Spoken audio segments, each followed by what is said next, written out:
Without a doubt, pixel art games work incredibly well on Android simply because they're lightweight and easy to play. However, it's very difficult to find a good offline game, especially a pixel art game in this style. But I've put together this list for you, and today we're going to talk about the 25 best offline pixel art games on the Play Store. So you already know, hit that like button and let's get started. This is without a doubt one of the best roguelikes you're going to find on the Play Store. Let's talk now about Skull the Hero Slayer.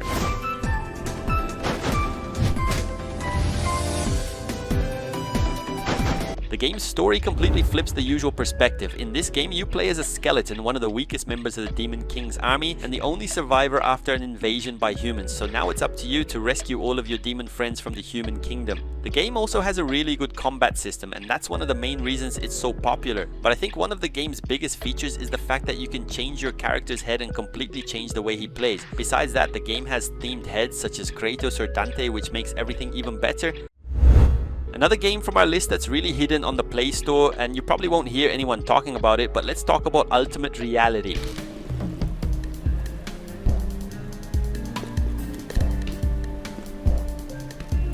From what I understand, this is an indie game made by just one person, which is really interesting. In the game, you play as a character who can travel between different realities, and the problem is that he needs to catch the villain, who can do the same thing, so he'll travel through several different realities to accomplish this, and the story is relatively simple, but the game makes up for it with its gameplay. The combat is interesting, there are several different locations for you to explore, and it's a much better game than it looks. It's definitely worth giving it a try.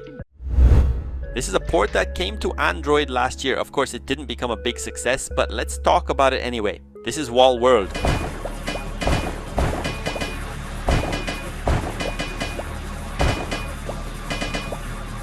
From what I understand, the world has already been destroyed and you play as a character who is trying to survive, but for some reason you only have a giant wall to explore, and of course you play as this spider and your character comes out of it. That's when the real gameplay begins. The main focus of the game is to collect as much ore as possible so you can use it to make other things.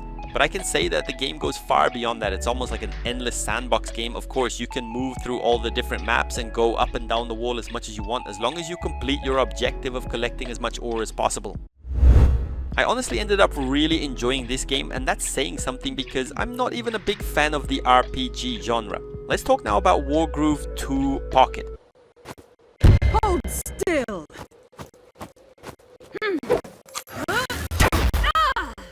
Honestly, I'm not even sure if this game has a story for you to follow because it feels like you're much more focused on fighting in a war. Of course, the game has the complexity of being able to ally with whoever you want or defeat whoever seems to be the villain. Maybe I classify this game as a tactical RPG, but honestly, I think it's much more of a strategy game since you control many different characters, and that's basically the essence of war. Besides that, the game has several different classes and races for you to choose from, which makes the game extremely complex. I would say this is a management game where you help a small colony. Let's talk now about Your Land What. The idea of the game is to make sure none of the characters end up dying. You start with just 2 characters in a main house, and the goal is to grow everything. You need to plant things, find a way to get food, and of course collect water as well. I think the game is only really difficult at the beginning. Once you have several houses and several characters, it becomes a little easier to survive, but that's also when the hardest part of the game comes in, which is the enemies that usually attack your village. It's a game that can definitely get you excited even if you don't like this management genre. This is a game that not many people know about, mainly because it's actually a beat 'em up. But anyway, let's talk now about Phantom Breaker. Not yet.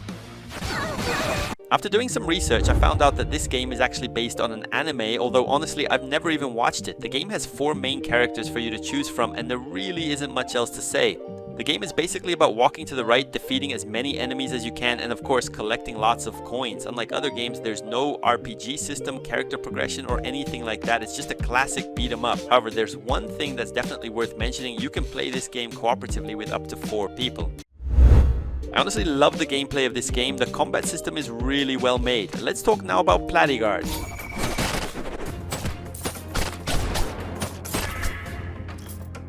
And well, to be honest, I don't know much about the game's story. All I know is that you're on a different planet with some monsters for you to defeat. That's because the game works much more like a roguelike, where you need to defeat as many enemies as possible without losing your character. What really stands out is the fact that the game is in 2D while also being an extremely high quality hack and slash game. Besides that, you can change your character's equipment, abilities, and of course keep improving your character over time. It's a pretty unknown game that's hidden away on the Play Store, and it's definitely worth giving it a try.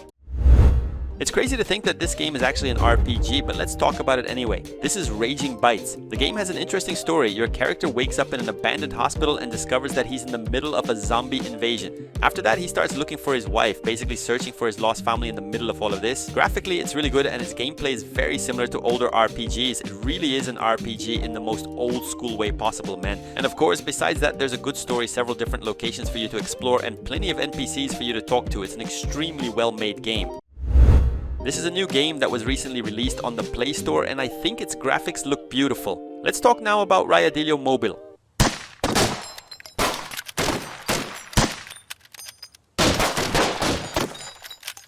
After doing a little research about the story, it's a war that takes place in the Philippines, and honestly, I'm not really sure if this war actually happened or if it's just part of the game. But anyway, you play as some characters who kind of look like farmers, and of course you need to defeat some invaders. The cool part is the progression. You start as a character with nothing and have to deal with characters who are armed to the teeth. Besides the main story, which should last around 2.5 hours, the game also has a zombie mode, which is pretty cool, where you need to survive for as long as you can. One of those RPGs that really reminds me of Super Nintendo games. Let's talk now about Revenant Saga. In the game, you play as a character named Albert, who ends up transforming into an immortal being called a Revenant. And as if that wasn't strange enough, you discover that there's also a demon inside you. So now your character begins a journey of revenge against whoever did this to him. And this game is really that old school type of RPG. Even the combat system, the story, the dialogue, and the world you can explore all remind me a lot of older RPGs like Final Fantasy. And of course, if you enjoy this type of RPG, it's definitely worth checking out. This is definitely one of the most addictive games on our list, and honestly, I don't even know if this game has an ending. Let's talk now about Forager.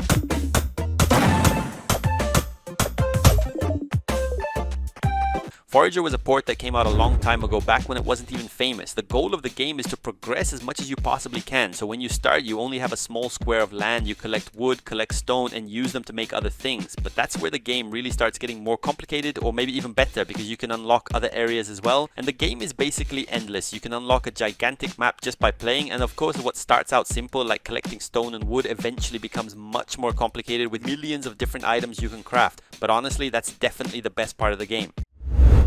This game is absolutely crazy, basically an endless game. Let's talk now about Forest Camp. The game starts off very simply. You're on a map and you just need to survive. You have some food available and you also need to plant some things. But then the game starts opening up new maps and you realize just how big this game really is. You could say it's kind of like Minecraft in a pixel art style.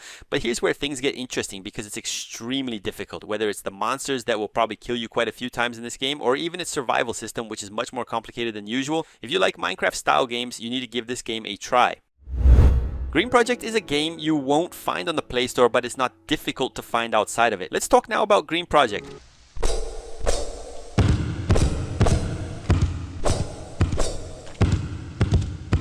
Honestly, I don't know what happens. This game was supposed to be released on the Play Store, but it seems like it was abandoned. In the game, you play as a character who was drifting through space doing some kind of job, but when he finally returns, he finds the planet completely destroyed and covered in some strange slime. So now it's up to you to survive and of course plant some trees to repopulate planet Earth. The game has all the usual survival systems where you need to drink water and make sure your character doesn't starve to death.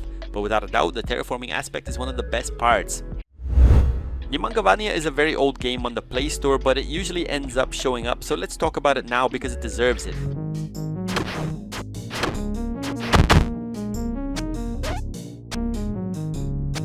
Even though the game has a story, it's actually just a pretty cliche story. The main goal is to go through several different levels in a platformer style game. The story is that you need to find a cure for your brother and you play as a ninja exploring the depths of every place imaginable. And this is one of the most visually beautiful games in this video. In theory, you're supposed to play it kind of like a manga, but the game also has a very unique and interesting visual style. And talking about the gameplay, it's pretty standard. A platforming system, some enemies for you to defeat, and an extremely difficult game. A little farming game that's really hidden on the Play Store, and honestly, it's very well made. Let's talk now about Mini Farm. Its name really matches its gameplay and the way the game works. It doesn't have all the complexity of a farming game like Harvest Moon, for example, but honestly that might be one of the best parts. Like, taking care of animals and of course growing crops is much simpler than it seems. But that's not all, my friend. You also have several different maps for you to explore, and of course you also have your own character to take care of. It's a more simplified game, but even so it's extremely addictive. I absolutely love the gameplay of this game. It's extremely addictive. Let's talk now about DARKRISE.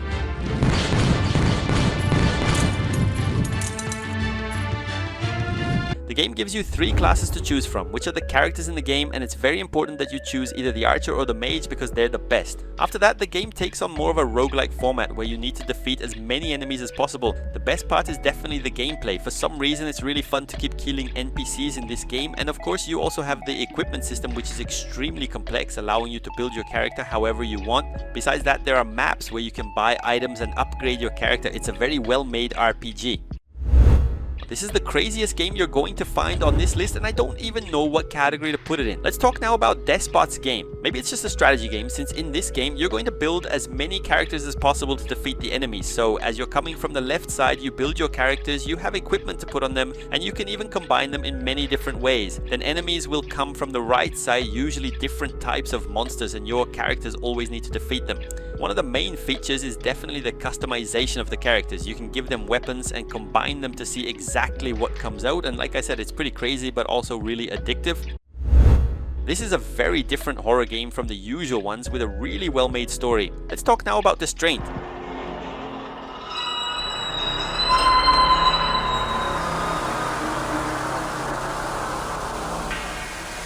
In the game, you're a character who has just gotten a job. Your job is to evict people from their homes when they don't pay their rent. The problem is that you're doing this during a crisis, so you end up evicting very poor people, and that starts to eat away at you, from an old lady who has nowhere to go to a mother with a child. Then everything starts to go wrong when a monster begins to chase your character. And of course, feeling guilty about all of this only makes everything worse. The game is really good both graphically and in terms of its gameplay system, where you solve some puzzles and of course run away from several monsters. This is a new game that was recently released. Of course, with the name and even the way it works, you already know exactly how to play it. Let's talk now about DOKIMON, a game that tries to bring back a lot of the essence of the older Pokemon games, and it really succeeds. However, of course, the game isn't just a copy, it has plenty of originality, and one of the things that makes the game really unique is the number of characters. There are more than 4 main characters for you to play, each with completely different stories. Besides that, the game has more than 25 hours of gameplay, which is really a lot. It also has more than 140 different Pokemon for you to collect. I really like the game's visual style. It definitely catches my attention, and of course if you like Pokemon, you need to play this game. This is one of those games that will only show up if you actually search for its name on the Play Store. It's pretty well hidden. Let's talk now about DRACONIAN.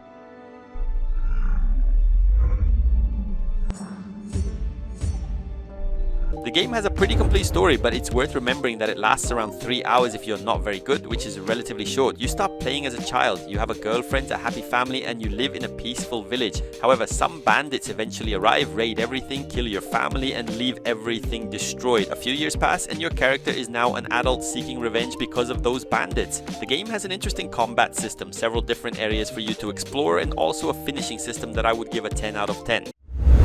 This is a game where you manage a bar while also taking down various enemies. Let's talk about Adventure Bar Story. And I've already given away quite a bit about what the game is. You inherit a bar from your family and you need to restore it while also defeating enemies in an RPG style format. And I have to tell you, both sides of the game are really interesting. You manage the entire bar, make plenty of money, and at the same time you take down various enemies in an incredibly beautiful tactical RPG system. It's a relatively simple game, but these management and RPG games always end up being really addictive, so it's definitely worth giving it a try.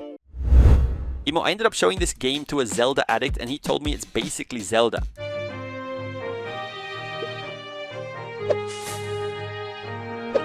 Let's talk now about AIROHEART. Seriously, he told me that this game is basically Zelda but with a different skin. Anyway, you play as a character who wanted to live in peace. He was certainly one of the great warriors, but his peace was ruined when his own brother became the evil king. So now you're the only one capable of defeating him. The gameplay really follows the Zelda style with plenty of puzzles for you to solve and some combat that usually comes along the way. It's an interesting game that's pretty unknown on the Play Store, but at the same time it's very simple both in terms of the story and the gameplay. Now the interesting part is that this game works both offline and online. Let's talk now about BEASTRIA. This is a sandbox game very similar to Minecraft but with an incredibly high level of difficulty, as you can play alone or you can play in LAN mode with other people. After creating your character, the game drops you into an open world and there's really no tutorial or anything to teach you what to do. You need to find something for your character to eat and of course build your shelter very quickly before night arrives. If you've played Minecraft, you'll know exactly what to do in this game, but with an insane level of difficulty. It's hard to even make it through the first night because there are monsters everywhere in this game. This is a game that a lot of people probably know, but I think you may have never actually given it a chance. Let's talk now about Beat Cop. The game does have a main story where you need to investigate a case involving your character who has been wrongfully accused, but the truth is, the game also gives you a lot of freedom to make different choices throughout the game. Right from the beginning, you can decide what to do, like stopping cars and stopping people on the street, but as the story suggests, you need to clear your name, and to do that, you'll end up getting involved with the mafia and dealing with some of the most dangerous criminals around. It's an interesting game, but also a little different, especially when it comes to the gameplay. And without a doubt, one of the funniest games on our list, and it's definitely worth playing. Let's talk now about BLOOMTOWN, a different story. In the game, you play as a character named Emily and her little brother, who are going to spend a few days at their grandfather's house. When they arrive, she discovers that some children have been kidnapped and that there are demons underneath the city. So she and some other children decide to investigate what's going on. Surprisingly, the game's gameplay is a turn-based RPG and it's actually very well made. But without a doubt, the best part is the dialogue and also what you can do in the game. That's because many times you'll be dividing your daily tasks, working and doing various other things, while at night you'll be hunting demons. And that's it for today's list. If you enjoyed the video, leave a like and subscribe for more games like these. See you in the next one.